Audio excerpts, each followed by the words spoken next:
boleh. Anggotanya Ustaz tuh di situ ceramahnya bahasa itu. Ceramah masjid saya itu ya bahasa itu. Jadi gak berkembang ilmu loh Pak. Gak berkembang ilmu loh Bu. Kan gitu banyak kendala gini kok. Zakat fitrah di tempat itu masih banyak kendala perhatian Pak. Zakat fitrah masih banyak kendala di tempat itu. Tentang pendidikan masih banyak masalah gitu. Jadi ibu-ibu undanglah Ustaz tuh kasih temanya. Baik Bapak Ibu sidang sholat kami yang dimuliakan Allah. Karena tak ada tema ada Pak. Kita biasa bahas tentang sejarah Islam dan adat Minangkabau Bapak. Masuk. Inilah banyak orang Minangkabau lupa juga adat Bu. Bahkan banyak ada kamu di Ambo di Minangkabau ini para lulu adat pada agama lain. Makanya Beko cuma membahas sekete tentang adat dan tentang Islam. Lah Bu, tapi ada syaratnya sih ya. Ambo kalau sedang ceramah ada yang mota gitu sembahyang sholat. Sampai musola masjid tidak sampai mota. Kalau ingin mota di rumah dan di lapau bagi mana lah sesuatu hati. Di masjid yang tak boleh begitu. Mesti kita hargai orang yang punya ilmu. Wal masjid musola itu majelis ilmu. Rahmat Allah turunkan di sana. Masalah ada ustaz ceramahnya asik motor ujung sebelah kiri ini. Banyak bertemu yang begitu Pak. Tak punya adat. Tapi lain kita Islam dan adat Minangkabau. Tapi banyak yang tak punya adat bertemu. Makanya mau pasang. Kalau ada beku mata itu sembahyang soleh pahala. Itu gitu gue perjanjian lu. Baik Bapak Ibu sidang sholat kami yang dimuliakan Allah. Pertanyaan kita ke sadonya. Bila Islam masuk ke Minangkabau Ustaz? Nah, katakan ayo dia mak bapak bila Islam masuk ke Minangkabau. Katakan Bu. Dan katakan ada lagi. Nah, kuang pengen. Islam masuk ke Minangkabau berdasarkan sejarah versi ilmiah itu pada tahun 672 Masehi. 40 tahun setelah baginda Nabi SAW meninggal dunia. Ini aku tanya je, Nabi wafat tahun berapa? Mata lah, apa ya tahan. Aku tanya ikut umat Nabi Muhammad SAW. Leda umat Firaun. Lain darah. Lain darah. Jadi kalau oleh umat Nabi Muhammad, setidaknya tu lain tahu kapan Nabi Muhammad wafat Bu. 632 Masehi tahun Hijrah. Jadi kita masuk Islam ke Minang tu sederhananya 40 tahun setelah Nabi meninggal Pak. Baru Islam masuk di Minangkabau. Timbul pertanyaan Ustaz, kita sejarah tertuliskan tak ada Ustaz. Dari mana kita yakin kalau Islam tu masuk pada tahun segitu? Kita cari tambah deh Pak.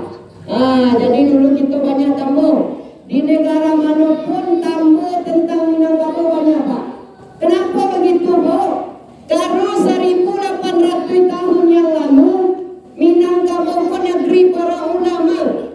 Begitu banyak dulu ulama di tempat itu Pak.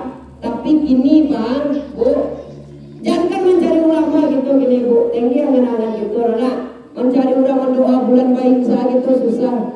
Iya dah Bu. Antar yang sanggore banyak tukar doa dah. Susah juga. Makanya ibu kalau ada anak laki-laki masukkanlah ke pondok pesantren atau ke saku anak pesantren apa? Biarkan ini menghafal Quran di situ Bu. Anak-anak ibu itulah kelak yang akan mendoakan ibu di alam kubur ibu. Kalau ibu nyu tahu nasib ibu di kubur macam apa, aku lihat anak-anak ibu pada saat ini kok. Bapak Ibu sidang sholat tarawih yang dimuliakan Allah. Makanya setiap kaum Pak yang ada di Minang itu ada namanya Imam Alim. Makanya ada Imam Alimnya. Ada datuk. Itulah gunanya Imam Alim dibentuk di Minang itu untuk memimpin doa itu ya. Lain tegana lah ya. Baik Bapak Ibu sidang sholat tarawih yang dimuliakan Allah. Yuk Bapak, kan kami belajar adat. Kamu belajar adat dengan Habib Ali. Beliau orang Bukit Tinggi, ulama di Maroko. Kami belajar Minang dari Bapak. Kamu tak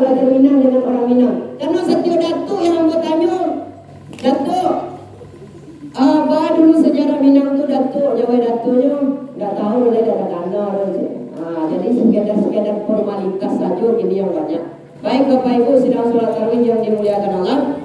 Kita cari tambo yang ada di Cina. Tambo kok boleh kita percaya boleh tidak Pak? Lah, makanya boleh kita percaya boleh tidak? Kita cari tambo yang ada di Cina. Di situ dituliskan telah melakukan perdagangan orang Arab Saudi melewati Laut Selat Malaka dan pertama kali diperkirakan turun di Aceh. Angkonya salah satu negeri yang gak selamat isu adalah Aceh. Karena Aceh sampai kini memakai hukum Islam. Masya Allah, Aceh luar biasa. Isu penduduk Aceh itu masuk surga, kita jauh di belakang lah Bu. Karena kita memakai hukum Belanda, beda. Itu tuh berdasarkan tamu yang ada di Cina. Jadi kalau orang Arab tuh Pak, alah berdagangnya ke Pulau Sumatera tuh, pastinya menyebar di daratan. Disitulah nampak di orang kita, orang Arab tuh ruku, sujud, maka disitulah awal kali Islam diperkenalkan. Bapak Ibu sidang sholat tarawih yang dimuliakan Allah. Makanya ada hadis palsu mengejan, tuntutlah ilmu sampai ke negeri Cina. Itu hadisnya palsu. Hadis itu ada 3, ada yang sahih, ada yang dhaif, ada yang palsu. Tapi apa makna dari hadis itu Bu? Ternyata orang Arab itu ingin memberitahu kita Pak, orang Cina itu dari dulu hebat berdagang. Makanya nyebut hadis palsu supaya kita ambil maknanya. Buktinya apa? Sampai kini hebat juga orang Cina itu berdagang Pak. Bahkan teknologi pasar internasional ini menguasai. Kita Indonesia hanya jadi korban teknologi Cina. Itu kita korbannya. Bapak Ibu sidang sholat tarawih yang dimuliakan Allah, itu tambo yang ada di Cina. Jadi itu sudah mendekati dengan sejarah ilmiah yang dikeluarkan. Bapak Ibu sidang sholat tarawih yang dimuliakan Allah. Seterusnya kita cek tambo yang ada di Arab Saudi. Di situ dituliskan ada sabale orang pertama kali naik haji dari Minang, dari ASEAN tuh Pak. ASEAN tuh Vietnam, Filipina, itu ASEAN itu Malaysia. Itu ada sabale orang yang pertama kali naik haji dari ASEAN. Dan 9 orang dari Minangkabau, 2 orang dari negara lain. Itulah capeknya menyebar Islam dulu di Minangkabau. Makanya ada kita punya satu ulama besar, guru daripada ulama. Itulah beliau Syekh Ahmad Khatib Al-Minangkabawi. Beliau menjadi imam Mekah selama 30 tahun Bu. Mungkin ibu dulu dapat boleh haji, maksud itu sebelum sombongnya dulu lah. Itu Syekh Ahmad Khatib itu sepada rumah dan itu lah. Kalau dulu